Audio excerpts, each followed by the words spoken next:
अस्सलाम वालेकुम दोस्तों, मेरा नाम है असीम शफकत और आप देख रहे हैं हंसी टीवी। सऊदी अरेबिया से एक बार फिर कुछ ऐसी खबरें निकलकर सामने आ रही हैं कि बतौर मुसलमान आपका सर शर्म से झुक जाएगा कि इस्लामी दुनिया की क़यादत करने वाला सऊदी अरब, जिसकी सरजमीन मक्का और मदीना की वजह से इंतहाई मुक़द्दस और अहम तरीन है। पूरी दुनिया में जब भी कहीं पर जुल्म होता है तो मुसलमानों की नज़रें सबसे पहले इसी सरजमीन की तरफ होती हैं कि शायद वो हमारे हक के अंदर कोई आवाज़ बुलंद करे। लेकिन मॉडर्निज्म के चक्कर के अंदर मोहम्मद बिन सलमान ने सऊदी अरेबिया का जो हाल किया है वो आप अच्छी तरह से जानते हैं। और दूसरी तरफ सितम ये कि इसके खिलाफ बात करना तक ना सिर्फ जुर्म है बल्कि बगावत समझा जाता है, जिसकी सज़ा कैद या सीधा सीधा मौत है। कई बेगुनाह आलिम दीन और इवन के इमाम काबा भी इस वक्त भी अपने हक बात कहने के जुर्म की सज़ा काट रहे हैं। अपने गजा के मुसलमान भाइयों की मदद करना तो दूर की बात, सऊदी बादशाह उल्टा इनकी नस्ल कुशी करने वाले इसराइल और अमेरिका को हर तरह से राजी करने के अंदर मसरूफ है।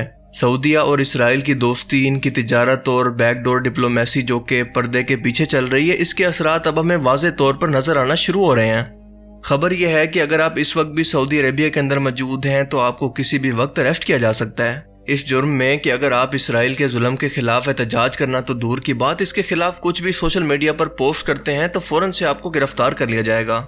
सिर्फ यही नहीं बल्कि अगर किसी शख्स ने आज से 10 साल पहले भी इसराइल के खिलाफ कुछ पोस्ट किया तो इसे भी गिरफ्तार कर लिया जाएगा। आप लोग जानते हैं कि इसराइल के जुल्म और सितम और बर्बरियत के खिलाफ अमेरिका भर की यूनिवर्सिटीज़ के अंदर स्टूडेंट एहतजाजी मुजाहरा कर रहे हैं। और ये मुजाहरे इस कदर ज़्यादा हैं कि इसराइली वज़ीर आज़म नेतन्याहू को ये बयान देना पड़ा कि ये प्रोटेस्ट करने वाले दरअसल यहूदी कौम के दुश्मन हैं जिन पर एक्शन लेने की ज़रूरत है। इसके बाद अमेरिकन हुकूमत ने इन स्टूडेंट्स पर क्रैकडाउन शुरू किया, इन्हें मारना पीटना, हज़ारों को गिरफ्तार करके जेलों के अंदर बंद करना शुरू किया। लेकिन ये मुजाहरे रुकने का नाम नहीं ले रहे। उम्मीद की जा रही है कि बहुत जल्द ये अमेरिका से निकलकर पूरी दुनिया ख़ुसूसन यूरोप के अंदर फैल सकते हैं, क्योंकि इन वेस्टर्न मुल्कों की हुकूमतें अपने लोगों को जो मर्जी झूठी कहानियां सुनाती रहें, झूठी तावीलें देते रहें। लेकिन ये लोग तो जानवर नहीं है, ना ही घास खाते हैं, बल्कि इंसान हैं जो कि दिमाग से सोचते हैं। इनको नजर आ रहा है कि इनकी हुकूमतें इनसे झूठ बोलकर इस कत्ले-आम को सपोर्ट कर रही हैं। और दूसरा, आज सोशल मीडिया का दौर है, दुनिया की कोई भी खबर दुनिया के किसी भी इंसान से छुपाई नहीं जा सकती।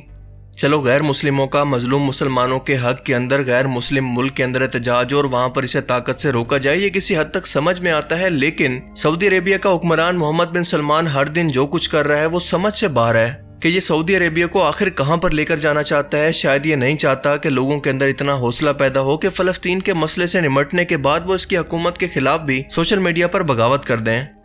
और दूसरा, इनकी आपसी तिजारत और प्रॉफिट को कोई नुकसान ना हो, जो कि गजा के अंदर ऑयल की सप्लाई, कई न्योम सिटी जैसे बड़े बड़े प्रोजेक्ट्स के अंदर यहूदी कंपनीज की इन्वेस्टमेंट और मुस्तकबिल में ये फ़ायदा India, middle east, Europe economical corridor की सूरत के अंदर इसको मिलने वाला है, जिसके अंदर इसराइल एक मेन प्लेयर है। सो अरबों की अयाशियाँ बंद नहीं होनी चाहिए। इसी तरह से सऊदी अरेबिया के अंदर यूके, अमेरिका और यूरोपीय यूनियन के मुल्कों को वीज़ा फ्री एंट्री दी जा रही है कि वो जब चाहें उम्रा या फिर घूमने के लिए सऊदी अरेबिया आ सकते हैं। लेकिन इसके बरक्स मुसलमान मुल्कों को ऐसी कोई सहूलत नहीं दी गई।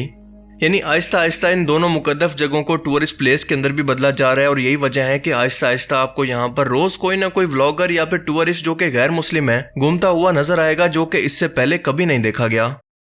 इसी तरह से सोशल मीडिया पर एक वीडियो बहुत ज़्यादा वायरल हो रहा है, जिसके अंदर देखा जा सकता है कि मोहम्मद बिन सलमान की एक गोल्ड कलर की बहुत बड़ी स्टैचू को बनाया गया है, जिसे क्रेन से उठाकर कहीं पर लगाया जा रहा है। ये वीडियो एग्जैक्टली किस जगह पर रिकॉर्ड की गई है इसके बारे में अभी तक कुछ नहीं पता। लेकिन इस्लाम के अंदर किसी भी मूर्ति को बनाने और इसके साथ किसी भी किस्म की अकीदत को रखने से वाज़े तौर पर मना किया गया है। अल्लाह के रसूल सल्लल्लाहु अलैहि वसल्लम ने फरमाया कि इन्हीं चीज़ों की वजह से बाद में लोगों के अंदर शिर्क और बुत परस्ती का आगाज़ होता है और लोग इन चीज़ों से अपनी अकीदतें बढ़ा बढ़ाकर इनको खुदा बना लेते हैं, जैसा कि अरबों ने इस्लाम आने से पहले किया हुआ था। जिन बुतों को अल्लाह के रसूल ने तोड़ तोड़ कर इस पाक सरजमीन से पाक किया था, आज वही काम ये सऊदी हुक्मरान 1400 साल के बाद फिर से दोहरा रहे हैं। ये वो सऊदी अरेबिया है, ये वो मुकद्दस जगह है जो कि इस्लाम का घर है, पैगम्बरों का घर है। बहुत से लोग आज भी ये सोचते होंगे कि हज़ारों लाखों सहाबा और इनकी औलाद की मौजूदगी के अंदर कैसे यजीद ने हज़रत इमाम हुसैन अलैहिस्सलाम को शहीद करवाया। ये कैसे मुमकिन हुआ कि लोग खौफ की वजह से, जान जाने के डर से ये सब कुछ देखते रह गए। इसका जवाब है कि आज खुद को इसी टाइम के अंदर वापस जाकर सऊदी अरेबिया की इस लिबरलिज्म और दीन की तालीमात का मजाक बनाकर इन्हें तबाह करने पर अपनी ज़बान खोलकर देख लें कि आज भी इंसान की फितरत नहीं बदली। یہ جان جانے کے خوف سے وہی سب کچھ آج بھی برداشت کر رہا ہے جو کہ 1400 سال پہلے کے بزدل مسلمانوں نے کیا تھا، اور کچھ پیسے سے بک گئے تھے اور کچھ خوف کی وجہ سے، اور کچھ کو علمی طور پر گمراہ کر کے گمراہی کی طرف دھکیل دیا گیا، لیکن آج 1400 سال کے بعد بھی وہی سب کچھ ہماری نظروں کے سامنے ہے کہ ہم نے برائی کو برائی سمجھنا ہی چھوڑ دیا ہے۔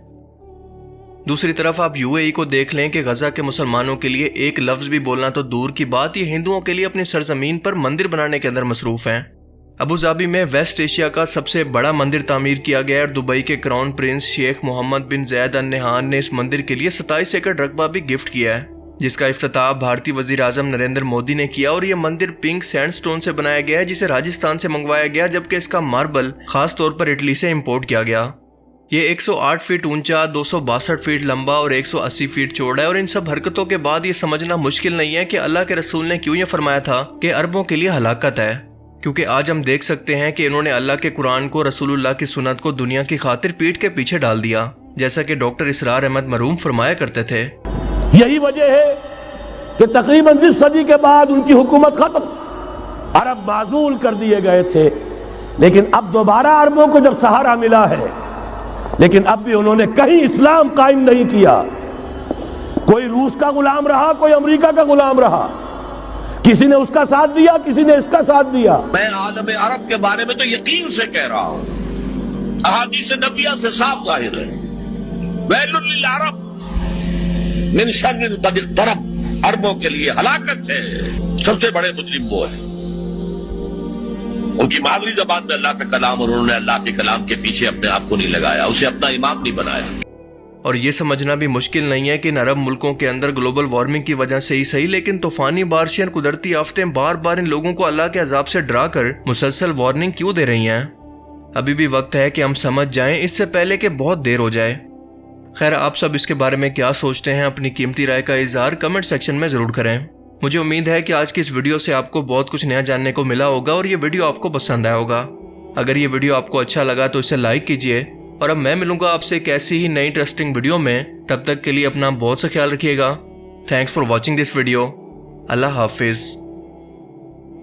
گویا کہ یہ جو ہمارے ہاتھ سے نکلا ہے قبضے سے، پہلے بھی عربوں کے ہاتھوں سے نکلا تھا بیت المقدس، یروشلم، عرب واپس نہیں لے سکے تھے۔ کرد خون صلاح الدین ایوبی اس نے واپس لیا، عربوں میں دم نہیں رہا تھا، عیاشیوں کی وجہ سے کھوکھلے ہو چکے تھے۔ میں تجھ کو بتاتا ہوں تقدیر کیا ہے، شمشیر و ثنا اول، طاؤس و رباب آخر۔